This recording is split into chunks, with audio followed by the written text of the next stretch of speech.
അസ്സലാമു അലൈക്കും വറഹ്മത്തുള്ളാഹി. ബഹുമാനികളെ, അവസാന കാലഘട്ടത്തിൽ മനുഷ്യർക്ക് പല ബലഹീനതകളും ഉണ്ടാകും. നിരവധി ഹദീസുകളിലൂടെ നബി സല്ലല്ലാഹു അലൈഹി വസല്ലമ തങ്ങൾ നമുക്ക് പഠിപ്പിച്ചു തരുന്നുണ്ട്. അലി റളിയല്ലാഹു തആല അൻഹുവിനെ തൊട്ട് റിപ്പോർട്ട് ചെയ്യുന്ന ഒരു ഹദീസിൽ കാണാം, യഅതി അലൻ നാസി സമാൻ ഹിമമുഹും ബുതൂനുഹും വശറഫുഹും മതാഉഹും വഖിബ്ലത്തുഹും നിസാഉഹും വദീനുഹും ദീനാറുഹും വദിർഹമുഹും ഇല ആഖിരിൽ ഹദീസ്.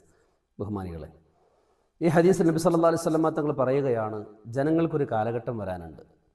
ഹിമമുഹും ബുതൂനുഹും, അവരുടെ ചിന്തയും അവരുടെ ശ്രദ്ധയും ജാഗ്രതയും എല്ലാം ബുതൂനുഹും, അവരുടെ ഭക്ഷണ കാര്യത്തിലായിരിക്കും, അവരുടെ വയറിൻ്റെ കാര്യത്തിലായിരിക്കുമെന്നാണ് ഹദീസിൻ്റെ അർത്ഥം. എന്ന് പറഞ്ഞാൽ ഭക്ഷണത്തിൻ്റെ വിഷയത്തിലായിരിക്കും അവരുടെ ശ്രദ്ധ മുഴുവനും, ജാഗ്രത മുഴുവനും. ഒരു നേരത്തെ നിസ്കാരം അല്ലെങ്കിൽ ഒരു നേരത്തെ ജമാഅത്തിൻ്റെ വിഷയം, അങ്ങനെ ആരാധനാ കർമ്മങ്ങളിൽ ആയിരിക്കുകയില്ല. അവസാന കാലഘട്ടത്തിൻ്റെ ബലഹീനതയിൽ നബി സല്ലല്ലാഹു അലൈഹി വസല്ലമ തങ്ങൾ പറയുകയാണ്, അതിൽ ആരും ഒഴിവല്ല.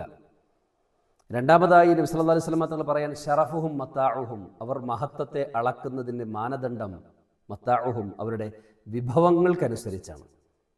അവസാന കാലഘട്ടത്തിൻ്റെ ബലഹീനതയിൽ പറയാണ്, ഷറഫുഹും, അവരുടെ മഹത്വം അളക്കുന്നത്, മതാഉഹും, അവരുടെ വിഭവങ്ങൾക്കനുസരിച്ചാണ്. അള്ളാഹുവിൻ്റെ അടുക്കൽ ഏറ്റവും മഹത്വമുള്ളവൻ, അള്ളാഹുവിൽ ഏറ്റവും സൂക്ഷ്മതയുള്ളവരാണ് എന്ന് പരിശുദ്ധ ഖുർആൻ ഷരീഫ് സാക്ഷ്യപ്പെടുത്തുന്നുണ്ട്. പക്ഷെ അതൊക്കെ നമുക്ക് മുമ്പിലുണ്ടെങ്കിലും നമ്മൾ മഹത്വത്തിൻ്റെ മാനദണ്ഡമായിട്ട് കാണുന്നത് മതാഉഹും, ദുനിയാവിൻ്റെ വിഭവങ്ങൾ എത്രയുണ്ട് എന്നതിൻ്റെ അടിസ്ഥാനമാക്കിക്കൊണ്ടാണ്. മൂന്നാമതായിട്ട് നബി സല്ലല്ലാഹു അലൈഹി വസല്ലമ തങ്ങൾ പറയുകയാണ്, ഖിബ്ലത്തുഹും നിസാഉഹും, അവരുടെ ഖിബ്ല അവരുടെ പെണ്ണുങ്ങളായിരിക്കും. എന്ന് പറഞ്ഞാൽ നാം സമൂഹത്തിൽ ഇടപെടേണ്ടത് എങ്ങനെ, രാഷ്ട്രീയ സംഘടനാ രംഗങ്ങളിൽ നമ്മുടെ അഭിപ്രായങ്ങൾ എങ്ങനെയാണ്, ഏത് രീതിയിലാണ് നമ്മൾ നടപ്പിലാക്കേണ്ടത് എന്ന് പോലും പലപ്പോഴും തീരുമാനിക്കുന്നത് ഭാര്യമാരായിരിക്കും, പെണ്ണുങ്ങളായിരിക്കും. അതാ പറഞ്ഞത്, നിസാഉഹും, അവരുടെ ഖിബ്ലത്തുഹും, അവരുടെ ഖിബ്ല നിസാഉഹും, അവരുടെ പെണ്ണുങ്ങളായിരിക്കും. പെണ്ണുങ്ങൾ പറയുന്നിടത്തെ നിൽക്കുള്ളൂ. അങ്ങനെ ഉണ്ടല്ലോ, പെണ്ണുങ്ങൾ പറയുന്നിടത്തെ നിൽക്കുള്ളൂ. അങ്ങനത്തെ അത് അവസാന കാലഘട്ടത്തിൻ്റെ ബലഹീനതയായി നബി സല്ലല്ലാഹു അലൈഹി വസല്ലമ തങ്ങൾ പറയുകയാണ്. ഇത് കേൾക്കുമ്പോൾ പെണ്ണുങ്ങൾ എന്നോട് ദേഷ്യം പിടിച്ചിട്ട് കാര്യമില്ല. കാരണം ഇത് നബി സല്ലല്ലാഹു അലൈഹി വസല്ലമ തങ്ങൾ പറഞ്ഞതും ഇന്ന് ലോകത്ത് നാം കണ്ടുകൊണ്ടിരിക്കുന്നതുമായ കാര്യങ്ങളാണ്. അതുപോലെ തന്നെ നബി സല്ലല്ലാഹു അലൈഹി വസല്ലമ തങ്ങൾ പറയുകയാണ് അവസാനം, ദീനുഹും ദിർഹമുൻ വദീനാറുഹും, അവരുടെ ദീൻ എന്ന് പറഞ്ഞാൽ എത്രമാത്രം അവർക്ക് സാമ്പത്തിക ഭദ്രതയുണ്ട്, അത്രയും അവർ ദീനിൽ ഉഷാറാണ് എന്നാണ് ചിന്തിക്കുക.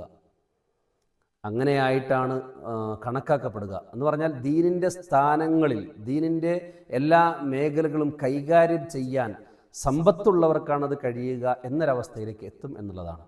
അല്ലാഹു സുബ്ഹാനഹു വ തആല അവസാന കാലഘട്ടത്തിൻ്റെ എല്ലാവിധ ബലഹീനതകളിൽ നിന്നും നമ്മയും നമുക്ക് വേണ്ടപ്പെട്ട എല്ലാവരും കാത്തുരക്ഷിക്കുമാറാകട്ടെ. നമ്മുടെ മക്കൾക്ക് എല്ലാ മേഖലയിലും അല്ലാഹു ഉന്നതമായ വിജയം നസീബാക്കുമാറാകട്ടെ. നമ്മുടെയും നാമുമായി ബന്ധപ്പെട്ടവരുടെയും നമ്മോട് ദുആ കൊണ്ട് ഏൽപ്പിച്ചവരുടെയും എല്ലാ വിഷമങ്ങളും പ്രയാസങ്ങളും മാറ്റി അല്ലാഹു സമാധാനം പ്രദാനം ചെയ്യുമാറാകട്ടെ. നമ്മുടെ ആഖിബത്ത് അല്ലാഹു നന്നാക്കി തരുമാറാകട്ടെ.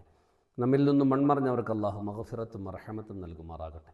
വആഖിറു ദഅവതി അനിൽ ഹംദുലില്ലാഹി റബ്ബിൽ ആലമീൻ. അസ്സലാമു അലൈക്കും വറഹ്മത്തുള്ളാഹി വബറകാതുഹു.